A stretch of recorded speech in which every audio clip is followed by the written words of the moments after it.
ইতালির পেশকারা ও অবরুৎস অঞ্চলে মানব পাচার ও ভুয়া অভিবাসন চক্রের বিরুদ্ধে চালানো অভিযানে মাহবুব আহমেদ নামে এক বাংলাদেশিকে গ্রেফতারের খবর প্রকাশ করেছে স্থানীয় সংবাদ মাধ্যম। তার গ্রামের বাড়ি সিলেটে। তিনি নিজেকে পেশকারা বিএনপির আহ্বায়ক বলে দাবি করলেও এই বিষয়ে দলীয় কোনো আনুষ্ঠানিক মন্তব্য এখনও পাওয়া যায়নি। পুলিশ জানায়, মাহবুব আহমেদের নেতৃত্বে পরিচালিত এই চক্র দেক্রত ফ্লুসির সুযোগকে অপব্যবহার করে ভুয়া জব কন্ট্রাক্ট ও নথিপত্র তৈরি করে শত শত বাংলাদেশিকে অবৈধভাবে ইতালিতে প্রবেশ করায়। অভিবাসীদের কাছ থেকে চড়া মূল্যে অর্থ আদায় করে চক্রটি প্রায় ৩ মিলিয়ন ইউরো হাতিয়ে নেয়।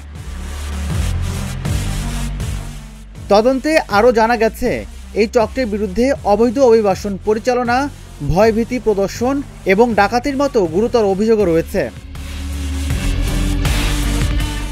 এই মামলায় ইতিমধ্যে আরও ১৯ জনকে পুলিশের নজরদারিতে রাখা হয়েছে।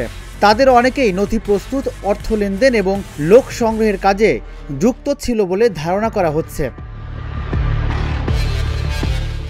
এই ঘটনায় ইতালি সরকার দেক্রত ফ্লুসি সংক্রান্ত অভিবাসন যাচাই প্রক্রিয়া আরও কঠোর করতে পারে বলে আশঙ্কা করা হচ্ছে। এতে প্রকৃত শ্রমিকদের বৈধ অভিবাসনের পথেও বাধা সৃষ্টি হতে পারে। ঘটনার তীব্র নিন্দা জানিয়ে ইতালিস্থ বাংলাদেশি কমিউনিটির নেতারা বলেন, এমন প্রতারণা পুরো কমিউনিটির ভাবমূর্তি ক্ষুণ্ণ করে।